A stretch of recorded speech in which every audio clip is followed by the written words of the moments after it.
नमस्कार। सुबह के 10 बज चुके हैं और इस विशेष बुलेटिन न्यूज़ एट 10 के साथ हम हाजिर हैं आपके लिए। खबरों को समेटकर डालेंगे तमाम खबरों पर नजर, लेकिन उससे पहले आइए देख लेते हैं क्या है अब तक की सुर्खियां।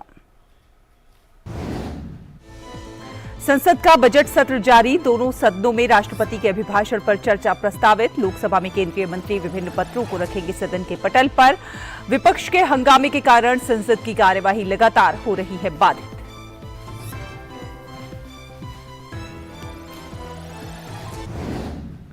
भारत की G20 अध्यक्षता के तहत विभिन्न राज्यों में बैठकों का दौर जारी। कच्छ के रण में पहले 3 दिवसीय पर्यटन कार्य समूह की बैठक की मेजबानी करेगा गुजरात। मुख्यमंत्री भूपेंद्र पटेल सहित केंद्रीय मंत्री जी किशन रेड्डी और पुरुषोत्तम रूपाला कार्यक्रम में लेंगे हिस्सा।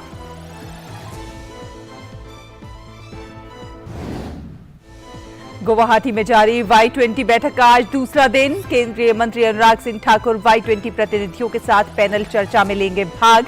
G20 देशों के Y20 के अंतर्गत आयोजित कार्यक्रम में 100 से ज्यादा प्रतिनिधि लेंगे हिस्सा। त्रिपुरा, मेघालय और नागालैंड में विधानसभा चुनाव के लिए प्रचार हुआ तेज। भाजपा के वरिष्ठ नेता और रक्षा मंत्री राजनाथ सिंह त्रिपुरा में 2 जगह विजय संकल्प रैली को करेंगे संबोधित। वहीं टीएमसी नेता ममता बनर्जी अगरतला में करेंगी रोड शो। मेघालय और नागालैंड में नामांकन दाखिल करने का आज अंतिम दिन।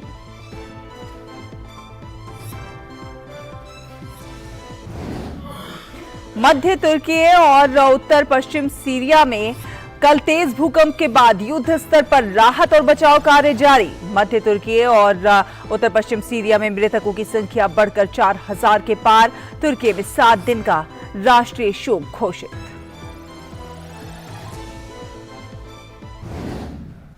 भारत ने तुर्की को हर संभव मदद की पेशकश करते हुए एनडीआरएफ की 2 टीमें भेजी। चिकित्सा दलों और डॉग स्क्वाड के साथ साथ आवश्यक उपकरण शामिल। भारत ने हर संभव मदद देने की जताई प्रतिबद्धता।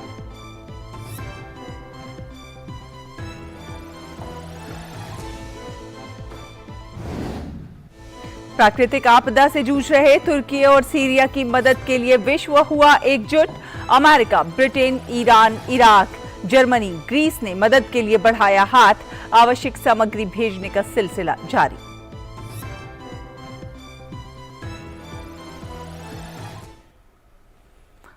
और आइए अब खबरों को विस्तार से देखते हैं। आपको बता दें कि भाजपा के संसदीय दल की आज एक बैठक हो रही है। प्रधानमंत्री नरेंद्र मोदी, भाजपा अध्यक्ष जेपी नड्डा, केंद्रीय मंत्री प्रहलाद जोशी और अर्जुन राम मेघवाल समेत अन्य वरिष्ठ नेता इस बैठक में भाग ले रहे हैं। बैठक में बजट समेत विभिन्न जरूरी मुद्दों के साथ साथ सदन में विपक्ष के हंगामे के बीच कार्यवाही सुचारू ढंग से चलाने की रणनीति पर चर्चा होनी है।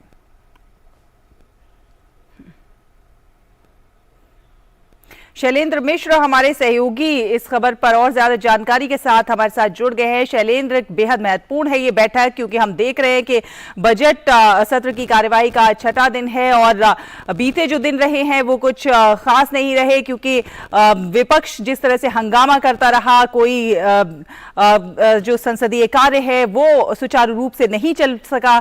इस हंगामे की वजह से ये बैठक बहुत महत्वपूर्ण। ये देखिए, बीजेपी संसदीय दल की बैठक है जिसमें जो आगे की संसद की रणनीति है उस पर विचार विमर्श हो रहा है। पार्टी की तरफ से, बीजेपी की तरफ से और सांसदों को जो दिशा निर्देश दिए जाने हैं उस पर बातचीत हो रही है कि गठन के कार्यक्रमों की, और जिस तरह से बजट पेश हुआ है उसमें जो महत्वपूर्ण बातें हैं कैसे उस बारे में अपने अपने संसदीय क्षेत्रों में सांसदों को उसकी जानकारी ज्यादा से ज्यादा देनी है, कैसे उसका लाभ जनता को मिलने वाला है, इस सब की एक विस्तार से जानकारी इस में दी जा सकती है जो संसदीय दल की बैठक है। सबसे महत्वपूर्ण बात यह है कि बैठक की जैसे ही शुरू हुई हमने देखा कि बीजेपी संसदीय दल की बैठक में प्रधानमंत्री नरेंद्र मोदी का आभार जताया गया। बीजेपी के राष्ट्रीय अध्यक्ष जेपी नड्डा ने माला पहनाकर उनका स्वागत किया। शानदार बजट पेश हुआ है और उस बजट में जो कल्याणकारी योजनाओं में जिस तरह से फोकस किया गया है और बजट के तमाम फायदे लोगों को मिलने वाले हैं, इन सबको लेकर बीजेपी लगातार मुखर रही है बजट पेश होने के बाद से ही। और आज शानदार बजट पेश करने को लेकर वित्त मंत्री निर्मला सीतारमण को भी बधाई दी गई और प्रधानमंत्री नरेंद्र मोदी को स्वागत किया गया, उनका धन्यवाद जताया गया। संसदीय दल के सदस्यों ने उनका आभार जताया। बीजेपी के राष्ट्रीय अध्यक्ष जेपी नड्डा ने माला पहनाकर प्रधानमंत्री नरेंद्र मोदी का स्वागत किया बीजेपी संसदीय दल की बैठक में। तो निश्चित तौर पर बीजेपी की रणनीति पर चर्चा होगी। बीजेपी किस तरह से आगे बढ़ना चाहती है इस संसद सत्र में, चूंकि जो गतिरोध बना हुआ है, हम देख रहे हैं कि 3 दिनों से गतिरोध चल रहा है। उम्मीद जरूर है कि आज और कुछ बातचीत आगे बढ़ेगी और विपक्षी दल अपने रुख में कोई बदलाव लाएंगे, जिससे संसद के कामकाज में जो गतिरोध है वो टूटेगा और कामकाज सुचारू रूप से हो सकेगा। क्योंकि हम देख रहे हैं कि बजट सत्र का जो पहला चरण है वो बहुत महत्वपूर्ण होता है, जिसमें राष्ट्रपति का भाषण होता है, बजट पेश होता है, उसके बाद राष्ट्रपति के भाषण पर धन्यवाद प्रस्ताव पर चर्चा शुरू होती है, सत्ता और विपक्ष के सांसदों को बोलने का मौका मिलता है और उस चर्चा का जवाब सरकार की तरफ से दिया जाता है। प्रधानमंत्री नरेंद्र मोदी उसका जवाब देते हैं। तो निश्चित तौर पर एक परंपरा रही है राष्ट्रपति के भाषण पर धन्यवाद प्रस्ताव पर चर्चा कामकाज के तौर पर सबसे पहले लेने की बजट पेश होने के बाद। लेकिन हम देख रहे हैं कि 3 दिन से गतिरोध है, उसकी वजह से ये चर्चा ना तो लोकसभा में ना राज्यसभा में नहीं शुरू हो पा रही। तो ऐसे में अब देखना होगा कि आज क्या कोई रास्ता निकलता है, क्या विपक्षी दल अपने रुख में कोई बदलाव करते हैं या फिर ये गतिरोध जारी रहता है। हालांकि उम्मीद यही है, सूत्र ही बता रहे हैं कि जरूर कुछ एक रास्ता निकलेगा और संसदीय लोकतंत्र में हमेशा ये देखने को भी मिला है, हर सत्र के दौरान भी देखने को मिला है, किसी भी मुद्दे पर जब गतिरोध होता है तब कोई ना कोई रास्ता जरूर निकलता है और संसद देर तक बैठती है, कामकाज पूरा किया जाता है। तो निश्चित तौर पर उम्मीद आज है कि ये गतिरोध टूटेगा। इस बीच बीजेपी की संसदीय दल की बैठक हो रही है, इसमें प्रधानमंत्री नरेंद्र मोदी का स्वागत किया गया बीजेपी के राष्ट्रीय अध्यक्ष जेपी नड्डा द्वारा माला पहनाकर और संसदीय दल के सदस्यों ने उनका आभार जताया ताली बजाकर। और हम जानते हैं कि वित्त मंत्री निर्मला सीतारमण ने जो बजट पेश किया है, शानदार बजट पेश करने के लिए उनका भी स्वागत किया गया बीजेपी की संसदीय दल की बैठक। और कौन कौन से मुद्दों पर रणनीति पर बात होगी इस संसदीय दल की बैठक में, शैलेंद्र?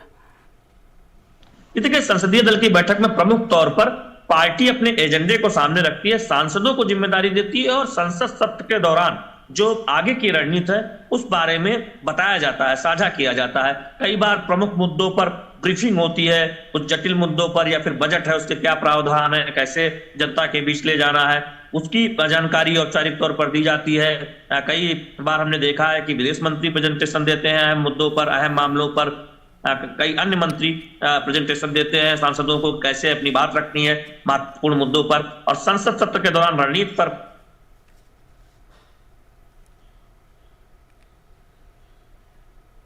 हो रही है और इस बैठक में निश्चित तौर पर कह सकते हैं कि सबसे पहले प्रधानमंत्री नरेंद्र मोदी का स्वागत हुआ है। हमने देखा कि माला पहनाकर बीजेपी के राष्ट्रीय अध्यक्ष जेपी नड्डा ने उनका स्वागत। जी बिल्कुल, बहुत महत्वपूर्ण संसदीय दल की ये बैठक और इसमें तमाम मुद्दों पर बातचीत हो रही है, चर्चा हो रही है, कैसे एजेंडा सेट हो और कैसे इस सदन को आगे बढ़ाया जाए, कैसे इस पर। और शैलेंद्र, अगर हम बात करें तो संसदीय कार्य मंत्री प्रहलाद जोशी भी कई बार कह चुके हैं कि सदन को उन्होंने विपक्ष से अपील भी की है कि सदन को सुचारू रूप से चलाने दे। जो परंपरा चली आ रही है पुरानी, राष्ट्रपति के अभिभाषण पर चर्चा की, उस परंपरा को ना तोड़ें। लेकिन विपक्ष जो है वो काफी हठी दिखाई दे रहा है और वो सदन को चलने नहीं दे रहा है। आज अगर हम उम्मीद करें तो क्या आज उम्मीद की जा सकती है कि सदन का कामकाज सुचारू रूप से चल पाएगा? सहला, हर एक दिन नया होता है जब संसद का बजट सत्र या सत्र चलता है। लोकतंत्र में, संसदीय लोकतंत्र में हर दिन चर्चा हो सकती है, बहस हो सकती है, रास्ता निकल सकता है, इसकी उम्मीद रहती है। तो निश्चित तौर पर उम्मीद है कि ये गतिरोध टूटेगा। हम जानते हैं कि बजट सत्र के दौरान केवल आप पिछले कई दशकों से देखें, एक परंपरा रही है कि बजट सत्र में जब राष्ट्रपति का भाषण होता है, बजट पेश होता है, उसके बाद सबसे पहला जो कामकाज है वो राष्ट्रपति के भाषण पर धन्यवाद प्रस्ताव पर चर्चा होती है, जिसकी शुरुआत सत्ता पक्ष के सदस्य करते हैं और उसमें विपक्षी सदस्य अपनी बात रखते हैं। काफी देर तक ये चर्चा होती है, 8 घंटे, कभी 12 घंटे, कभी 10 घंटे इसके लिए अलॉट किए जाते हैं और पूरा मौका मिलता है प्रमुख राजनीतिक दलों के जो संसद के उनके सदन के नेता हैं उन्हें अपनी बात रखने का या फिर उनके तरफ से जो जिन्हें बात रखने का मौका दिया जाता है पार्टी की तरफ से। तो ऐसे में सरकार का यह कहना है कि पहले धन्यवाद प्रस्ताव पर चर्चा शुरू हो, उसमें सभी दलों के जो प्रमुख सदस्य हैं जो अपनी बात रखना चाहते हैं अपनी बात रखें, उसके बाद अगर किसी मुद्दे पर चर्चा विपक्ष चाहता है तो नियमों के मुताबिक सरकार चर्चा को तैयार है। तो इसमें दिक्कत कहाँ है, गतिरोध क्यों हो रहा है, और परंपरा का पालन करना चाहिए विपक्षी सांसदों को, विपक्षी दलों को। तो ऐसे में देखना होगा कि जब कल ये फिर से अपील की गई है संसदीय कार्य मंत्री द्वारा, तो क्या इसका कोई असर होगा, क्या कोई रास्ता निकलेगा, ये गतिरोध टूटेगा या बना रहेगा। हालांकि संकेत यही है कि अब ये गतिरोध टूट सकता है। बिल्कुल, तो आप अपनी नजर बनाए रखिए शैलेंद्र, आगे आपसे फिर जानकारी लेंगे। फिलहाल धन्यवाद आपका ये इनपुट्स हमारे दर्शकों के साथ साझा करने के लिए। तो संसद का बजट सत्र जारी है। दोनों सदनों में आज राष्ट्रपति के अभिभाषण पर चर्चा प्रस्तावित है। लोकसभा में केंद्रीय मंत्री विभिन्न पत्रों को सदन के पटल पर रखेंगे। आपको बता दें कि विपक्ष के हंगामे के कारण दोनों सदनों की कार्यवाही 3 दिन से लगातार बाधित हो रही है। कल भी संसद की कार्यवाही नहीं चल सकी थी।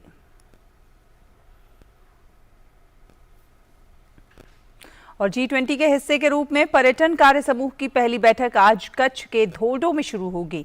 केंद्रीय पर्यटन मंत्री जी किशन रेड्डी, केंद्रीय मत्स्य मंत्री पुरुषोत्तम रूपाला और मुख्यमंत्री भूपेंद्र पटेल कल बैठक का उद्घाटन करेंगे।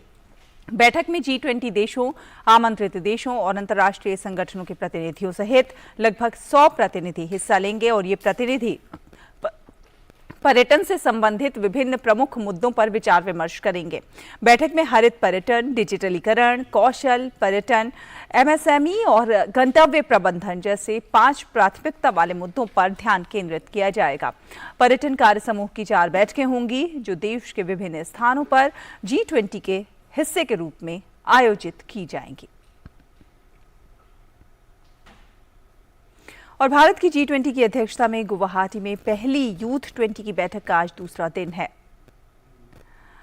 G20 देशों के 320 से अधिक युवा प्रतिनिधि इस बैठक में भाग ले रहे हैं। इस बैठक में केंद्रीय युवा मामले और खेल मंत्री अनुराग सिंह ठाकुर ने Y20 प्रतिनिधियों के साथ एक युवा संवाद में ये लोग शामिल होंगे। बैठक के अंतिम दिन विभिन्न विषयों पर श्वेत पत्र जारी किए जाएंगे।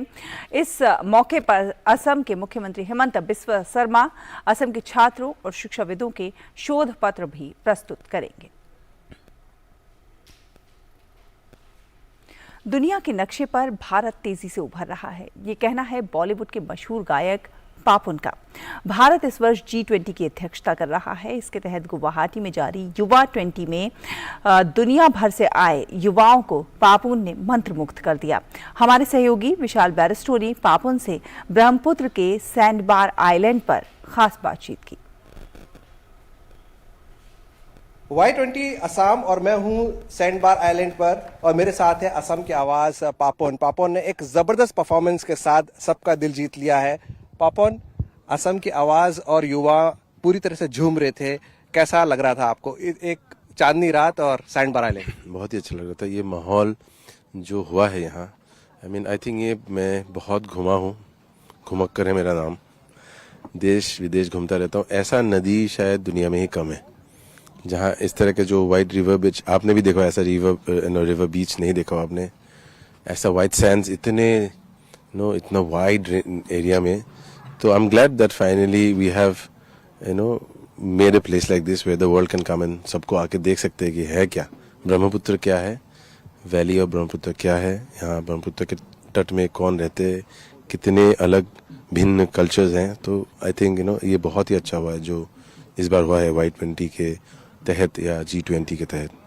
ये बिल्कुल सही कहा आपने, क्योंकि ये मौका था हम अपना कल्चर शोकेस करेंगे। आसाम ने अपना कल्चर शोकेस किया, साथ ही हमने देखा कि जो G20 कंट्रीज के जो युवा थे वो भी बहुत मजा ले रहे थे। उसकी वजह क्या थी? म्यूजिक हैज नो बैरियर या आपकी आवाज में जादू है? दोनों है। माहौल ऐसा हुआ, अच्छा लगा। देश से नहीं विदेश से भी लोग आए थे, तो उनको ये एक सैंपल करना आज का जो मुख्य रीजन था ये था कि थोड़ा सा जो इंडिया का डाइवर्सिटी वो दिखा पाए हम। नॉर्मल जो कॉन्सर्ट होता है उसमें एक तरह के गाने गाते हैं, मोस्टली रोमांस या ये।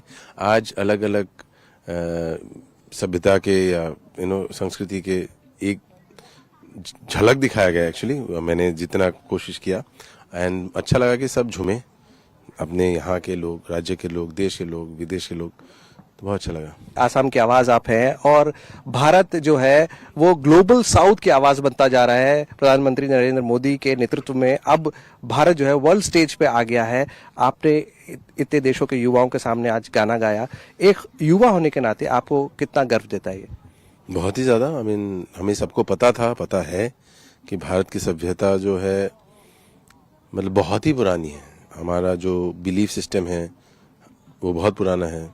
शून्य से लेके योगा से लेके हमने क्या नहीं दिया दुनिया को भी पता है, लेकिन अब दुनिया इसको एक्नॉलेज कर रही है। वापस से इधर आके इंडिया से सीख रहे हैं जो हमने पहले दुनिया को भेंट किया था एक तरह से। तो ये अच्छा वक्त है हमारे लिए, अच्छा समय है। हमारे लिए अच्छा समय है। शून्य से लेकर शिखर तक अब भारत होगा, ये कहना है पापोन का। कैमरामैन अनूप के साथ मैं Vishal Baristo, DD news, stand by island, Brahmaputra. और भारत की G20 की अध्यक्षता में बेंगलुरु में जारी पहली ऊर्जा अंतरण कार्य समूह की बैठक का आज तीसरा और अंतिम दिन है। इस बैठक में ऊर्जा अंतरण से जुड़े पहलुओं पर विचार विमर्श किया जा रहा है। बैठक के दूसरे दिन प्राथमिकता वाले क्षेत्रों जैसे कि स्वच्छ ऊर्जा तक सार्वभौमिक पहुंच और न्यायोचित, वहनीय और समावेशी ऊर्जा संक्रमण पथ पर फिर से विचार विमर्श किया गया। G20 सदस्य देशों ने भारी उद्योगों को डीकार्बोनाइज करने के लिए लागत प्रभावी समाधानों पर भी चर्चा की। इसके साथ ही 2030 तक उन्नत ऊर्जा दक्षता के लिए एक रणनीतिक योजना पर विचार किया गया। सदस्य देशों ने नवीकरणीय ऊर्जा की आवश्यक आपूर्ति में वित्तीय चुनौती पर भी विचार विमर्श किया और कहा कि ऊर्जा सुरक्षा से किसी प्रकार का समझौता नहीं किया जाना चाहिए।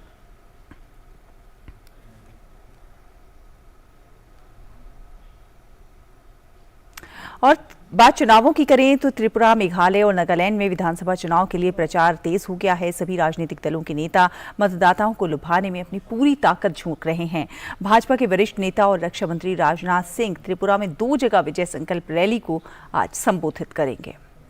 तो वहीं पश्चिम बंगाल की मुख्यमंत्री और टीएमसी सुप्रीमो ममता बनर्जी भी त्रिपुरा में चुनाव प्रचार में जुटी हुई हैं। ममता बनर्जी अगरतला में एक रोड शो करेंगी।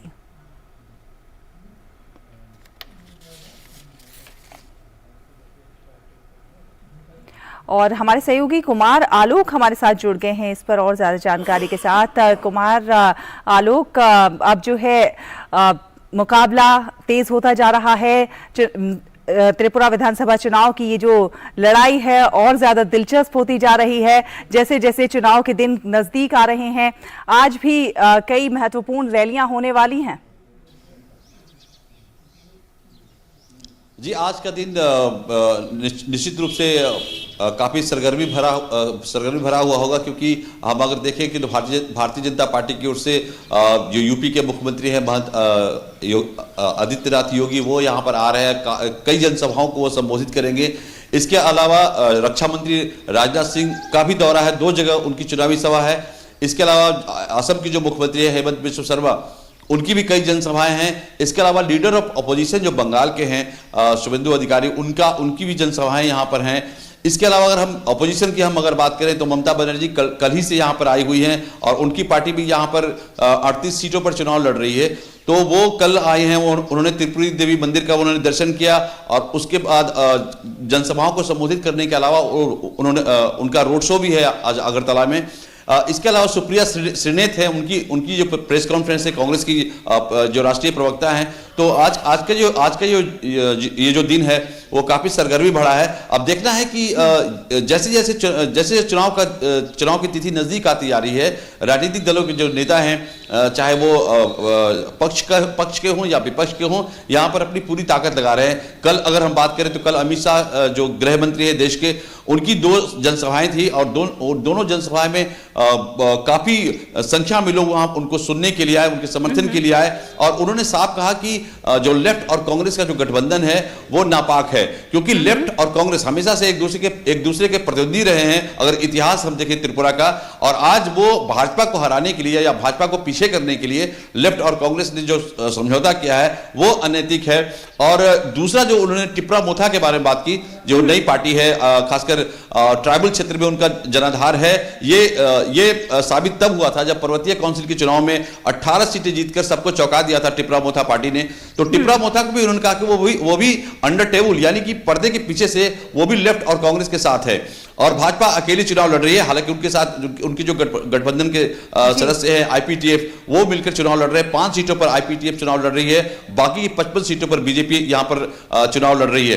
तो कुल मिलाकर कहा जाए कि यहाँ की त्रिपुरा की जो राजनीति है, जिस तरीके से भारतीय जनता पार्टी ने जो 2013 में मात्र उनके 1.7 उनका वोटिंग प्रतिशत रहा था, लेकिन वही पार्टी 2018 में पूर्ण बहुमत के साथ सत्ता में आती है और उनका वोट का परसेंटेज जो है वो 44% से अबव हो जाता है। तो भारतीय जनता पार्टी ने जो 5 सालों का जो उनका टेन्योर रहा है, उन्होंने विकास के जो यहाँ पर आयाम गढ़े हैं, उसी आयाम को लेकर के भारतीय जनता पार्टी मतदाताओं को लुभाने की कोशिश कर रही है, मतदाताओं के बीच जा रही है और उनका सिर्फ एक ही एजेंडा है। अगर मुद्दों की बात करें तो अगर मुद्दे देखे जाए तो बाकी पार्टियों के मुद्दे और भाजपा के मुद्दे वो स्पष्ट हैं। भाजपा विकास के मुद्दे पर आगे आई है, तमाम सारी अपनी योजनाएं गिना रही है, चाहे वो हर घर नल से जल की योजना हो, चाहे मुद्रा योजना हो, चाहे फिर वो उज्ज्वला योजना हो। तमाम योजनाएं हैं जो गिनाने के लिए भाजपा के पास है, लेकिन जो विपक्ष है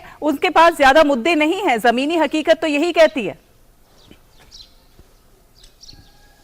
देखिए, मैं यहाँ पर मैं त्रिपुरा की अगर बात करूँ तो 2008 की बात हो या 2013 का विधानसभा चुनाव हो या 2018 की विधानसभा चुनाव हो और ये 2023 है, तो इन चुनाव को मैंने कवर किया यहाँ पर त्रिपुरा में, और हमने देखा कि जो इंफ्रास्ट्रक्चर का जो डेवलपमेंट है वो इन 5 सालों में जिस तरीके से भारतीय जनता पार्टी ने यहाँ पर किया है, चाहे वो रोड की बात हो, हाईवेज की बात हो, रेलवे की बात हो, एयरपोर्ट की बात हो, जो हीरा प्रोजेक्ट है गवर्नमेंट ऑफ इंडिया का, उसको यहां पर लागू करने की पूरी कोशिश की गई है इन 5 सालों में। और यही कारण है कि भारतीय जनता पार्टी सिर्फ विकास और विकास के नाम पर जनता के सामने जा रही है और कह रही है कि हमने जो 5 साल में विकास किया उसकी मजदूरी चाहिए। लेकिन अपोजिशन की अगर हम बात करें तो अपोजिशन सिर्फ यही जो उनका नेशनल एजेंडा है, जो कि भारतीय जनता पार्टी को हराओ, और भारतीय जनता पार्टी को हराने के लिए जो 2 ध्रुव जो बिल्कुल विपरीत ध्रुव थे, लेफ्ट और कांग्रेस, यहां पर एक हो गए हैं। अगर हम बात करें बंगाल की बात करें तो बंगाल में भी लेफ्ट और कांग्रेस एक दूसरे के विरोधी थे, लेकिन 2016 में लेफ्ट और कांग्रेस ने गठबंधन किया वहां पर तृणमूल को हराने के लिए, लेकिन जो परिणाम आया उसमें कांग्रेस को ज्यादा सफलता मिली और लेफ्ट और पीछे हो गया। तो यहां पर ये देखना दिलचस्प होगा कि ये जो लेफ्ट और कांग्रेस का गठबंधन है वो क्या कुछ कर पाता है। लेकिन भारतीय जनता पार्टी ने जिस तरीके से है कि चुनाव में और जिस तरीके से दो विभिन्न प्रकार की सोच किस तरह से गठबंधन कर लेती हैं और सिर्फ चुनाव जीतने के लिए। बहुत बहुत धन्यवाद आलोक, हमारे साथ हमारे दर्शकों के साथ ये इनपुट साझा करने के लिए। और आगे बढ़ेंगे, आपको बता दें कि मेघालय में विधानसभा चुनाव के लिए नामांकन भरने का आज अंतिम दिन है। कल नामांकन पत्रों की जांच की जाएगी और 10 तारीख तक नाम वापस लिए जा सकेंगे। विधानसभा के 60 सदस्यों के चुनाव के लिए राज्य के सभी 12 जिलों में इस महीने की 27 तारीख को मतदान होगा। नागालैंड में विधानसभा चुनाव के लिए नामांकन दाखिल करने का आज आखिरी दिन है। 8 फरवरी को नामांकन पत्रों की जांच होगी और 10 फरवरी तक नाम वापस लिए जा सकते हैं। मतदान 27 फरवरी को और मतगणना 2 मार्च को होगी।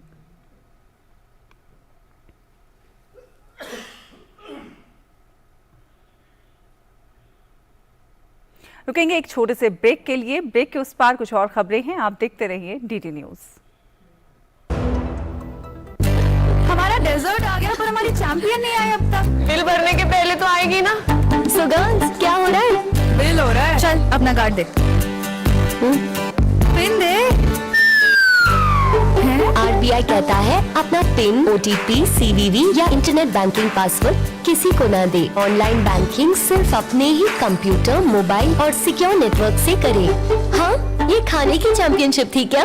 RBI कहता है जानकार बनिए, सतर्क रहिए। रिफॉर्म, परफॉर्म, ट्रांसफॉर्म से ग्रेट परफॉर्मेंस की कहानी लिख रहे उत्तर प्रदेश में यशस्वी प्रधानमंत्री श्री नरेंद्र मोदी जी के विजन के अनुरूप माननीय मुख्यमंत्री योगी आदित्यनाथ जी के नेतृत्व में आयोजित हो रहे ग्लोबल इन्वेस्टर्स समिट 2023 में आपका स्वागत है। 20 देशों के 10,000 से अधिक विजनरी बिजनेस लीडर्स के इस अंतर्राष्ट्रीय निवेशक महाकुंभ में गवर्नमेंट टू बिजनेस मीटिंग्स और रिकॉर्ड MOU होंगे। आइए 10 से 12 फरवरी को लखनऊ में नए भारत के ग्रोथ इंजन की स्पीड का हिस्सा बने। उत्तर प्रदेश में निवेश करें, नए भारत का ग्रोथ इंजन। ब्रेक के बाद स्वागत है। आप देख रहे हैं न्यूज़ एट 10। आपको बता दें कि दिल्ली नगर निगम में कल तीसरी बार भी महापौर चुनाव नहीं हो सका। अब मेयर, डिप्टी मेयर और स्थायी समिति के सदस्यों के चुनाव के लिए नई तारीख का ऐलान होगा, लेकिन किन वजहों से टालना पड़ा ये चुनाव, इस पर खास बातचीत की है हमारे सहयोगी गिरीश निशाना ने केंद्रीय मंत्री मीनाक्षी लेखी और भाजपा के पार्षदों से। जो भी हाउस के मेंबर नहीं है उन्हें इस हाउस से बाहर जाना है। दिल्ली नगर निगम के सदन को एक बार फिर से स्थगित करना पड़ा। अब बात करते हैं केंद्रीय मंत्री मीनाक्षी लेखी हैं जो मौजूद थी। मैडम, कार्रवाई स्थगित करने के पीछे जो कारण है वो ये है कि 9 पार्षद भारतीय जनता पार्टी के, उनको आम आदमी पार्टी द्वारा अप्रोच किया गया, पैसे देने का लोभ दिया गया, पद देने का लोभ दिया गया और कहा गया कि आप आम आदमी पार्टी के पक्ष में वोट डालें क्योंकि उनका अपना घर बिखर रहा है। तो वो तथ्य भी सामने आए और जब वो लोगों ने बिकने से इनकार कर दिया तो आप देख रहे हैं क्या हालत की। दूसरा, 2 विधायक अखिलेश पति त्रिपाठी और संजीव झा, ये 2 लोगों के ऊपर जो है कन्विक्शन हुआ और कन्विक्शन के बाद उनकी अपील भी खारिज हुई। वो दोनों भी अंदर हाउस में बैठे थे, वोट डालना चाह रहे थे, उनको रोकने के लिए उनको बाहर करने की बात हुई। तीसरा, 3 चुनाव, मेयर का, डिप्टी मेयर का और स्टैंडिंग कमेटी का साथ हो, ऐसे 3 चुनाव साथ हों, इसकी जो दरखास्त है वो लगाई गई। वो कहा गया कि आप 3 चुनाव साथ करवाइए और वो तीनों चुनाव जो हैं इन्होंने साथ नहीं होने देना चाहते। सदन में और क्या कार्रवाई रही, इस पर ज़्यादा बात करने के लिए हमारे साथ मौजूद हैं रामकिशोर शर्मा जो निगम पार्षद हैं सकरपुर से। सर, आज क्या रहा? आज निश्चित रूप से पीठासीन अधिकारी जी चुनाव कराने के लिए जैसे ही उन्होंने घोषणा की तो उनके पार्षद कहने लगे कि साहब ये 10 एल्डरमैन वोट नहीं डालेंगे, जबकि आज पीठासीन अधिकारी जी ने उच्च न्यायालय का भी उल्लेख किया, परंतु उसके बाद भी वो तैयार थे कि हमने चुनाव ये होने ही नहीं देना। हमने मांग की कि चुनाव होने दो और एल्डरमैन को वोट डालने दो जो नॉमिनेट हैं। दिल्ली नगर निगम में मेयर पद की नामांकन भरा है रेखा गुप्ता जी ने और उम्मीदवार हैं भाजपा की तरफ से। मैडम, किस तरह देखते हैं आज की कार्रवाई? देखिए, बहुत ही दुर्भाग्यपूर्ण है, फिर से वही किया उन्होंने। आज जो प्रिजाइडिंग ऑफिसर है, जब उन्होंने मेयर का चुनाव शुरू करवाने के लिए पूरी गाइडलाइन बताई तो उसके बाद एक बार फिर उनके नेता सदन जो है मुकेश गोयल जी खड़े होकर के जी हम ये चुनाव नहीं होने देंगे, हम ऐसे चुनाव को नहीं मानते हैं, जबकि उन्होंने पूरी गाइडलाइन बताई किस किस का अधिकार क्षेत्र बनता है। उन्होंने पूरे रेफरेंसेस दे के, धाराएं बता करके कि यहाँ से हमारे पास ये है कि ये वोट डालेंगे, एल्डरमैन भी वोट डालेंगे, और आपके इलेक्टेड जो है पार्षद वो भी वोट डालेंगे, सांसद, विधायक, परंतु उन्होंने उसको अमान्य कर दिया। हम नहीं मानते, हम वोट नहीं होने देंगे और इस तरीके से आज का हाउस फिर बेकार हो गया। भारी हंगामे के चलते दिल्ली नगर निगम के सदन को एक बार फिर से स्थगित करना पड़ा। आरोप प्रत्यारोप का सिलसिला ये कब तक जारी रहेगा और आखिर कब बनेगा दिल्ली में मेयर, एक ये बड़ा सवाल बना हुआ है। कैमरामैन एम ए खान के साथ गिरीश निशाना, डीडी न्यूज, दिल्ली। और अब अगली खबर। थल सेना अध्यक्ष जनरल मनोज पांडे 17 से 20 फरवरी तक नेपाल के दौरे पर जाएंगे। नेपाली सेना प्रमुख जनरल प्रभुराम शर्मा के विशेष निमंत्रण पर जनरल पांडे का नेपाल का दौरा तय हुआ है। जनरल पांडे का ये दूसरा नेपाल दौरा होगा। जनरल मनोज पांडे भारतीय सेना के विशेष विमान से 17 फरवरी की शाम काठमांडू पहुंचेंगे और 18 फरवरी को नेपाली सेना के स्थापना दिवस पर होने वाले समारोह में शिरकत करेंगे। नेपाली सेना की परमाधिपति नेपाल की राष्ट्रपति विद्या भंडारी की मौजूदगी में समारोह का आयोजन किया जाएगा। इस बार नेपाली सेना का स्थापना दिवस बहुत ही खास है। नेपाली सेना अपनी स्थापना के 260वीं सालगिरह मना रही है, इसीलिए इस बार का समारोह भी बहुत भव्य है। और अल्पसंख्यक मामलों के मंत्रालय ने कल हज नीति जारी कर दी। हज यात्रियों को अब यात्रा पर कम खर्च करना पड़ेगा। पैकेज को प्रति व्यक्ति 50,000 रुपए तक सस्ता कर दिया गया है। पहली बार यात्रा फॉर्म मुफ्त में उपलब्ध होगा। साथ ही 45 साल से अधिक उम्र की कोई भी महिला अब अकेले हज के लिए आवेदन कर सकेगी। इस बार हज यात्रियों से बैग, सूटकेस, छाता या फिर चादर ले जाने के लिए कोई अतिरिक्त शुल्क नहीं वसूला जाएगा। इसकी व्यवस्था तीर्थयात्री स्वयं कर सकते हैं। नई हज नीति के अनुसार सरकार के पास मौजूद कुल कोटे में से 80% हज कमेटी को, जबकि 20% निजी ऑपरेटरों को आवंटित होंगे। जिन लोगों ने हज कमेटी की ओर से पहले यात्रा कर रखी है वे आवेदन के योग्य नहीं होंगे। महिला तीर्थयात्रियों के लिए महरम के मामले में और 70 वर्ष से अधिक आयु के हज यात्रियों के साथ दोबारा जाने वालों को अतिरिक्त शुल्क के भुगतान पर यात्रा की अनुमति दी गई है। और बात मौसम की करें तो उत्तर पश्चिम भारत के राज्यों में अगले 48 घंटे के दौरान न्यूनतम तापमान में 2 से 3 डिग्री तक की गिरावट दर्ज की जा सकती है। इसके बाद न्यूनतम तापमान में 2 से 4 डिग्री तक की बढ़त हो सकती है। वहीं मध्य भारत में अगले 3 दिनों तक तापमान में कोई बदलाव नहीं आएगा। इसके बाद न्यूनतम तापमान में 2 से 4 डिग्री तक दर्ज किया जा सकता है। मौसम विभाग की माने तो एक पश्चिमी ताज़ा विक्षोभ के कारण फिर पश्चिमी हिमालय क्षेत्र में 8 से 10 फरवरी तक बारिश या फिर बर्फबारी देखने को मिल सकती है। मौसम विभाग के अनुसार अरुणाचल प्रदेश, असम और मेघालय में आज और कल बारिश हो सकती है।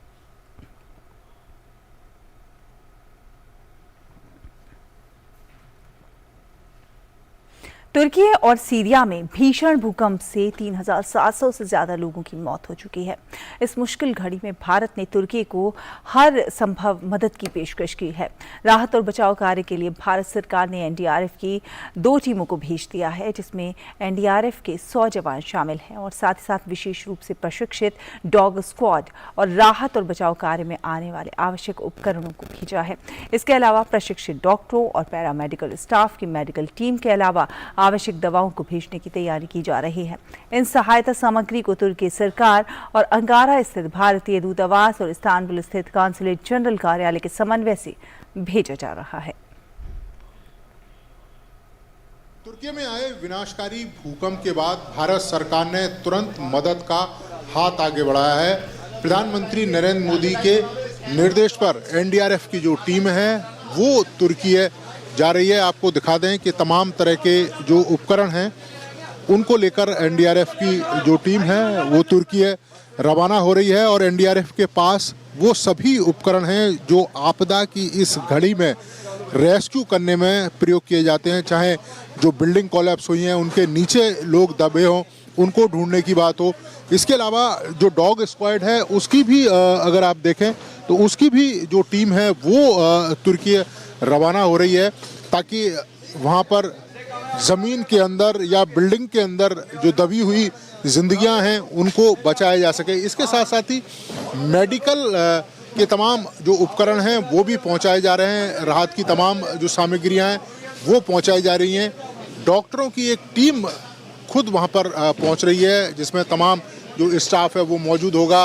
तमाम तरह की जो दवाइयां हैं वो पहुंचाई जा रही हैं और सबसे बड़ी बात है 100 लोगों की करीब ये एनडीआरएफ की टीम है।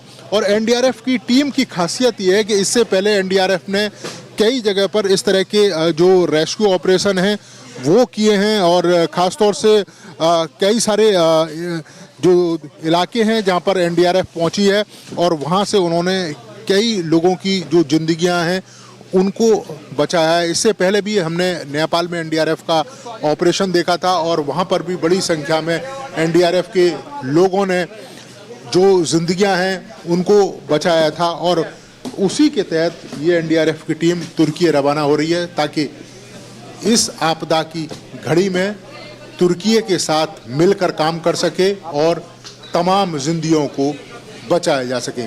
कैमरामैन राजेश रिक्की के साथ नीरज सिंह, डीडी न्यूज़, दिल्ली।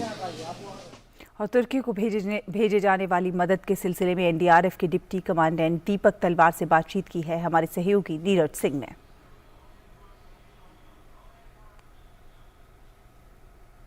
कितने लोग हैं और कौन कौन से उपकरण हैं?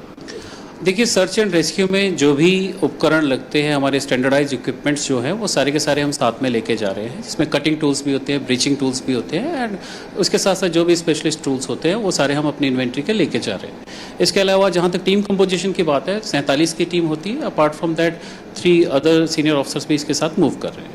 दूसरा सर, आप विजुअल भी देख रहे हैं कि जो वहाँ से जिस तरह के विजुअल सामने आ रहे हैं एक बड़ा भीषण मतलब वहाँ पर तबाही हुई है और बिल्डिंगें बुरी तरीके से डैमेज हैं और अभी भी बड़ी संख्या में जो लोग हैं वो उम्मीद है कि उसमें फंसे हुए होंगे, तो उनको बचाना पहली मतलब प्राथमिकता होगी।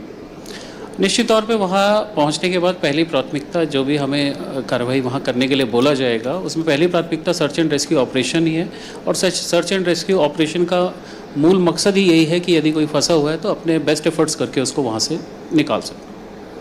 दूसरा डॉग स्क्वाड की भी एक टीम जा रही है, क्योंकि कई बार ऐसा देखने में आता है कि अगर कोई ह्यूमन दबा हुआ हो कहीं तो उस समय ये डॉग एक बड़ी कह सकते हैं कि भूमिका निभाते हैं और ख़ास तौर से हमने देखा भी था कि देश के अंदर भी कई जगह इस तरह की अगर आपदा होती है तो बड़ी भूमिका रहती है डॉग्स की।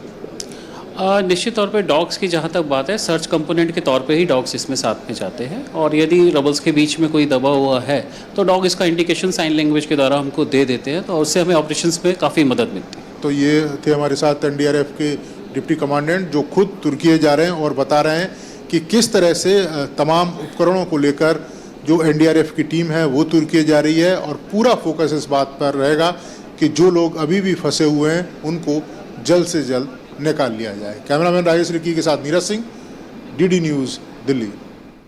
और आपको सीधे लिए चलते हैं इंडिया एनर्जी वीक कार्यक्रम में, जहां पर केंद्रीय मंत्री हरदीप सिंह पुरी संबोधित कर रहे हैं।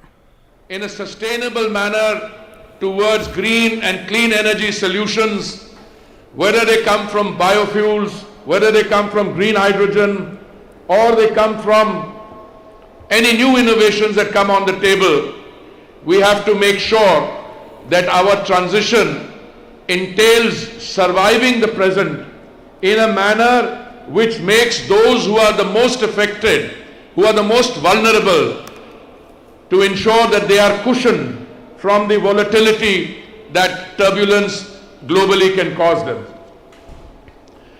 The Asian Ministerial Roundtable has always been a meaningful platform for dialogue between producers, consumers and international organizations to join the energy debate issues which confront the Asian and the global energy sector. Our interaction and takeaways from our discussion today will have a direct bearing on our tomorrow and our future generations. I want to say a particular word of appreciation and gratitude to my co-host, the Secretary General, Mr. Mac Monagle of the International Energy Forum, for the leadership he has provided to this platform and the large numbers who have turned out here today will, I'm sure, give more strength to his elbow to continue providing this forum, for this forum to continue to provide that bridging role. Excellencies, the world economy has radically changed over the last decade. The Asian share of global GDP has risen from 38% to 45% and is likely to reach 50% by 2030. The Asian economy has grown at the average rate of 5.5% over the previous 2 decades, and the registered growth of 6.5% posted in 2021, while it is expected to moderate to 4.0% in 2022 amid an uncertain global environment and rise to 4.3% in 2023. We in India are acutely conscious of the need to facilitate not only the transition but also in the interim to insulate a large population. And for those of you who might not be aware, 60 million, yes Excellency, 60 million of our citizens go to the petrol bunk every day. Our current consumption is 5 million barrels of crude in a day. But since our growth in energy demand is thrice, 3 times higher than the global average, you will not be surprised that our appetite for energy will rise as it is rising now. तो बेंगलुरु से सीधा प्रसारण देख रहे थे आप, जहां पर भारत ऊर्जा सप्ताह चल रहा है और वहां पर केंद्रीय मंत्री, पेट्रोलियम मंत्री हरदीप सिंह पुरी इस समय संबोधन दे रहे हैं। आगे फिर रुख करेंगे। फिलहाल तुर्की की खबर का, वहां पे के महाविनाशक भूकंप की खबर का ही रुख करते हैं। आपको बता दें, एनडीआरएफ के डीआईजी ने कहा है कि भारत की ओर से तुर्की भेजी गई एनडीआरएफ की टीमों में डॉग स्क्वाड के साथ साथ कई सारे आवश्यक उपकरण जिनकी जरूरत थी वो भी भेजे जा रहे हैं। A massive earthquake has taken place in Turkey and Syria, due to which lot of casualties have occurred. And seeing this disaster situation, Government of India has taken a decision to send 2 teams of NDRF for the search and rescue and relief operation. This will be a team of 101 rescuers. One team will be from 8 Battalion NDRF at Ghaziabad, and the second team is from the 2nd Battalion at Kolkata. We have rescuers who are well trained in urban search and rescue operations, and we are also having canine squads to carry out this operation in a professional manner. और इसी खबर पर और ज़्यादा बातचीत करने के लिए हमारे साथ हमारे विशेष संवाददाता चंद्रशेखर जोशी जुड़े हैं। चंद्रशेखर, जो तस्वीरें आ रही हैं, जो वीडियो सामने आ रहे हैं, दिल दहल जाता है इस विनाशकारी भूकंप के उन बाद की तस्वीरों को देखकर। किस तरह से लोगों के चेहरों पर दर्द है। बहुत सारे लोग हैं जिनके अपने अभी भी नहीं मिल रहे हैं। सैकड़ों जिंदगियां लील ली इस महाविनाशकारी भूकंप ने। भारत ने एक बड़ा कदम उठाते हुए एक बड़ी मदद भेजी है तुर्की के लिए। बिल्कुल, देखिए हालात बहुत खराब हैं। आज जब सवेरा हुआ और सवेरे हम बात कर रहे थे, उस समय हम बात कर रहे थे कि 4000 के करीब सीरिया और तुर्की दोनों जगह पे लोग हताहत हो गए हैं। और अभी जब हम बात कर रहे हैं, इस वक्त जो आधिकारिक तौर पर जो आंकड़े हमारे सामने आ रहे हैं सीरिया से भी और तुर्की से भी, 4300 को यह आंकड़ा पार कर चुका है और लगातार आंकड़ा बढ़ रहा है। अकेले 16000 के करीब लोग तुर्की में घायल हैं, जिन्हें विभिन्न अस्पतालों में भर्ती कराया गया है और लगातार राहत और बचाव कार्य वहां पर चल रहा है। पूरी रात राहत और बचाव कार्य यहाँ तुर्की में और साथ ही साथ सीरिया के जिस हिस्से में भूकंप आया हुआ है वहाँ पर ये लगातार चल रहा है। और इंटरनेशनल एड की हम बात कर रहे हैं, अंतर्राष्ट्रीय मदद की बात करें, लगातार अंतर्राष्ट्रीय मदद आ रही है। भारत की ओर से सबसे पहले कदम उठाया गया। कल हमने देखा कि प्रधानमंत्री मोदी जब बेंगलुरु पहुंचे, वहां पे उनको एक कार्यक्रम को संबोधित करना था और उस कार्यक्रम को संबोधित करने से सबसे पहले उन्होंने इस भूकंप को लेकर के अपना वक्तव्य दिया। उन्होंने भारत की ओर से जो मदद भारत दे सकता है वो मदद ऑफर की और तुर्की ने इस मदद को एक्सेप्ट भी किया है। भारत के साथ साथ 45 देश तुर्की को मदद भेज रहे हैं। विभिन्न तरह की मदद वहां पर भेजी जा रही है और तुर्की के पास अपना एक्सपर्टाइज भी है भूकंप से निपटने का, क्योंकि तुर्की की हम बात करें, तुर्की की जो जियोग्राफी है ये दो फॉल्ट लाइन के बीच, फॉल्ट लाइन के ऊपर तुर्की बसा हुआ है। और कल जो भूकंप आया है, एक भूकंप तड़के आया, उसके बाद एक भूकंप दिन पे आया और लगातार आफ्टर शॉक आ रहे हैं। अभी भी वहां पर आफ्टर शॉक आ रहे हैं। लगभग 120 आफ्टर शॉक आ चुके हैं। कई आफ्टर शॉक ऐसे हैं जो 6 मैग्नीट्यूड से ज्यादा के हैं। और अगर सिस्मोलॉजिकल टर्म्स में हम बात करें तो इसको अर्थक्वेक, सीक्वेंस ऑफ अर्थक्वेक इसको कहा जाता है। एक तो जो पहला भूकंप आया उसके बाद लगातार आफ्टर शॉक आ रहे हैं और उसके बाद एक दूसरा भूकंप आया करीब 9 घंटे के बाद। कल दिन में यहाँ के समय के अनुसार वो भूकंप आया था। और सबसे बड़ी बात यह है कि अगर हम फॉल्ट लाइन की बात करें तो इसमें जो अभी तक जानकारी सामने आ रही है, पहला भूकंप पहली फॉल्ट लाइन से आया और पहली फॉल्ट लाइन ने दूसरे फॉल्ट को ट्रिगर किया, उसके बाद दूसरा भूकंप आया। तो ऐसी घटनाएं बहुत रेयर होती हैं और इस तरह की घटनाएं समुद्र के अंदर में अधिकतर इस तरह की घटनाएं होती हैं और जमीन पे ऐसी घटनाएं बहुत कम होती हैं। और जिस इलाके में ये भूकंप आया है वो इलाके, जैसे गाजियान्तेप की हम बात करें, घनी आबादी वाला ये इलाका है, वहां पर लगातार राहत और बचाव कार्य इस वक्त चल रहा है।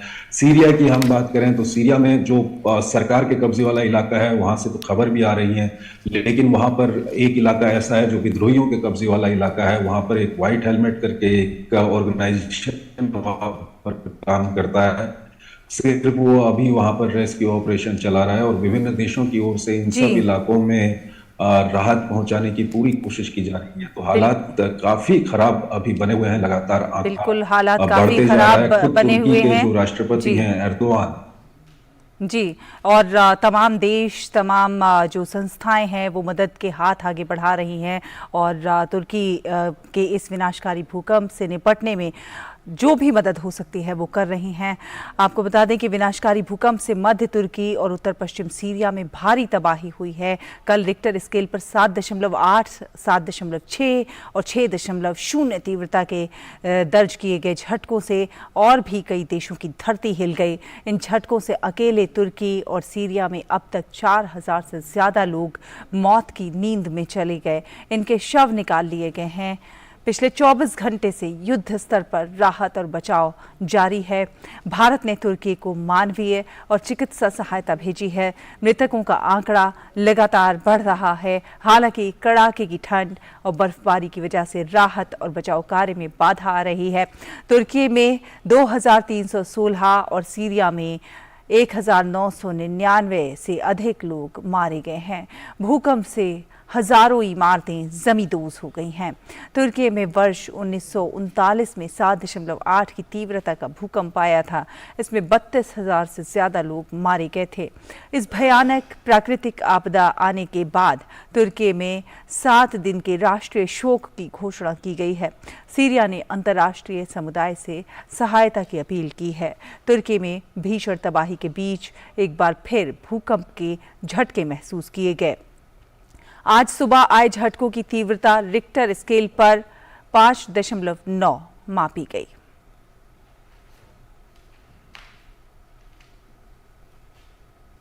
तो तुर्की में सोमवार को आए विनाशकारी भूकंप से प्रभावित क्षेत्रों में राहत और बचाव कार्य की हर संभव सहायता पहुंचाने के लिए ग्रीक सरकार ने भी आपातकालीन बचाव कर्मचारियों की एक टीम तुर्की भेजी है। इसके साथ ही डॉग स्क्वाड, डॉक्टर्स की टीम काफ़ी मात्रा में राहत सामग्री भी लेकर गई है। वहीं ग्रीक के प्रधानमंत्री किरियाकोस मित्सोताकिस और राष्ट्रपति कतेरिना स्केलोपोउ ने भी तुर्की के राष्ट्रपति तैयब एर्दोआन को फोन कर हर संभव मदद करने की बात कही है। तुर्की और सीरिया में आए भूकंप के बाद दुनिया के देश मदद के लिए आगे आ रहे हैं।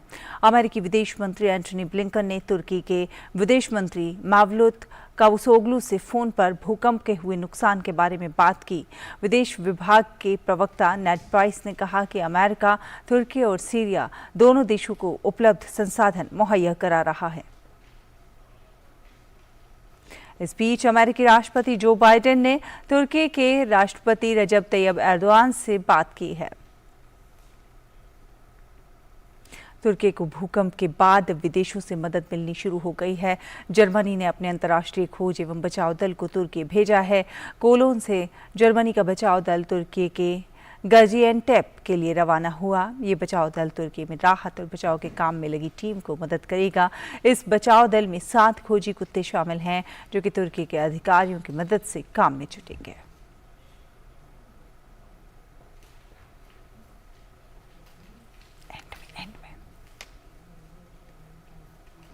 और इराक ने मदद के तौर पर भीषण भूकंप से प्रभावित तुर्की में नागरिक सुरक्षा टीमों को भेजा है। वहीं सीरिया की मदद के लिए इराक ने आपातकालीन सहायता सामग्री के 2 विमान भेजे हैं।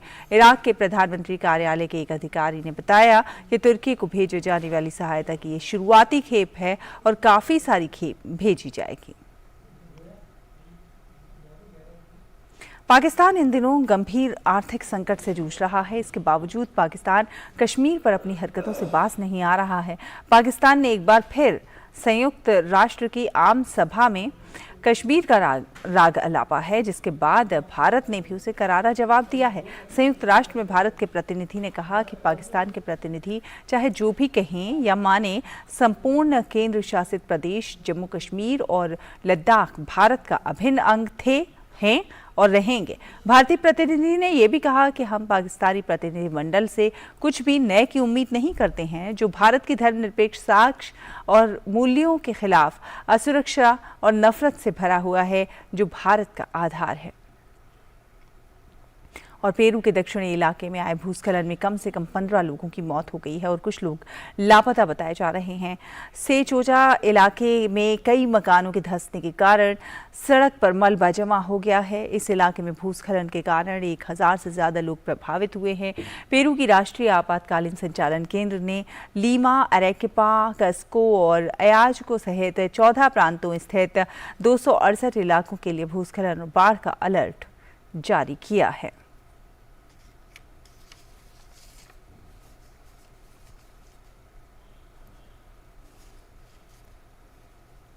ढाका में सैफ अंडर 20 महिला फुटबॉल चैंपियनशिप में आज भारत का सामना नेपाल से होगा।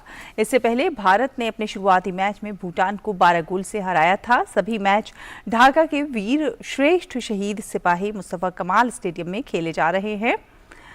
चारों टीमों के राउंड रॉबिन मुकाबलों के बाद शीर्ष 2 टीमें 9 फरवरी को फाइनल खेलेंगी। और ऑस्ट्रेलिया T20 कप्तान एरन फिंच ने अंतर्राष्ट्रीय क्रिकेट से संन्यास लेने की घोषणा की है। फिंच ने 2011 में अंतर्राष्ट्रीय T20 की शुरुआत की थी और ऑस्ट्रेलिया के लिए तीनों प्रारूप खेले थे। T20 और 1 दिवसीय अंतर्राष्ट्रीय सहित 100 से अधिक अंतर्राष्ट्रीय मैचों में कप्तानी की है। एरन फिंच उस विजेता टीम का हिस्सा थे जिसने 2015 का वनडे विश्व कप जीता था। उनके नेतृत्व में ऑस्ट्रेलिया ने 2021 में पहली बार T20 विश्व कप का खिताब जीता था। इस सलामी बल्लेबाज ने 76 T20 मैचों में ऑस्ट्रेलिया की कप्तानी की है। फिंच ने ऑस्ट्रेलिया के लिए 254 मैच खेले हैं जिसमें 146 वनडे, 103 T20 और 5 टेस्ट शामिल हैं। 2018 में जिम्बाब्वे के खिलाफ उनकी 172 रन की पारी अब तक का सर्वोच्च T20 अंतर्राष्ट्रीय स्कोर है। इसी के साथ इस बुलेटिन में फिलहाल इतना ही, लेकिन आगे आप देखिए डीडी प्रीमियर्स। आप और हमारी पूरी टीम को दीजिए अनुमति। नमस्कार।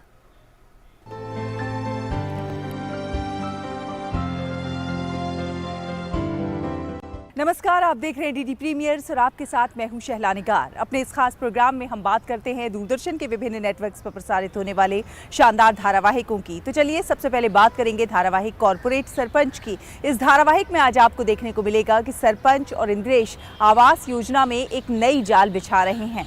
इधर कीर्ति के चाचा सरपंच से मदद मांगने के लिए जाते हैं। सरपंच और इंद्रेश ने आवास योजना में बिछाया अपना जाल। फर्जीवाड़े के केस में हम लोग फंस सकते हैं। जो मैं कह रहा हूँ वो कर। कमीशन की बिल्कुल चिंता मत करो, अगर कम पड़े तो मेरे हिस्से में से काट लेना। ठीक है, मेरी मदद कीजिए। ऐसी मदद करूंगा तेरी 7 जन्म तक याद रखेगा मुझे। ये करप्शन का खेल खत्म करना। हाँ, उदय और याशिका के मेलजोल को लेकर क्यों आया कीर्ति को गुस्सा? तो अब क्या होगी सरपंच की नई चाल, जानने के लिए देखिए धारावाहिक कॉर्पोरेट सरपंच सोमवार से शुक्रवार रात 8:30 बजे डीडी नेशनल पर। और धारावाहिक उषा परिणय में आज आपको देखने को मिलेगा कि उषा की सखी अनिरुद्ध का चित्र बनाती है। इधर उषा को पता चलता है कि अनिरुद्ध द्वारकाधीश श्री कृष्ण के पुत्र हैं। महाराज, ये आप क्या करने जा रहे हैं?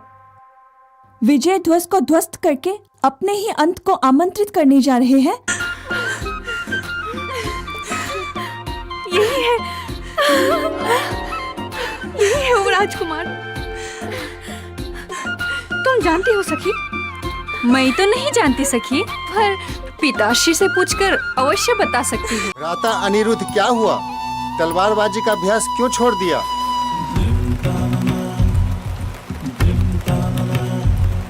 तो अब क्या करेगी उषा, जानने के लिए देखिए धारावाहिक उषा परिणय सोमवार से शुक्रवार रात 9 बजे डीडी नेशनल पर।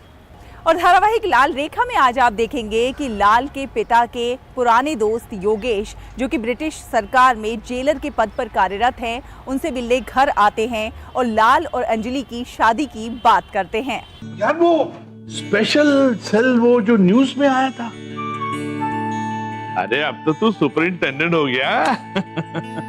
अब यार मुझे लंदन से यहाँ पोस्ट किया है तो एक प्रमोशन तो देंगे ही। खैर मेरी छोड़, तू अपनी बता, तू कहाँ तक पहुंचा? अब तो चारुलता भी खुश हो गई है। Now you should be obliged यार। Highly obliged. भाई सुनना, भाई लाल अपने जैसा है क्या? भाई वो अपने से अलग है, उसकी दुनिया अलग है।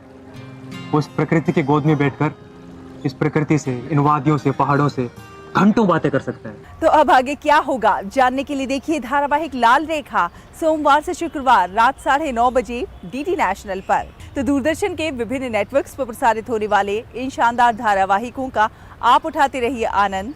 हमें दीजिए अनुमति। नमस्कार।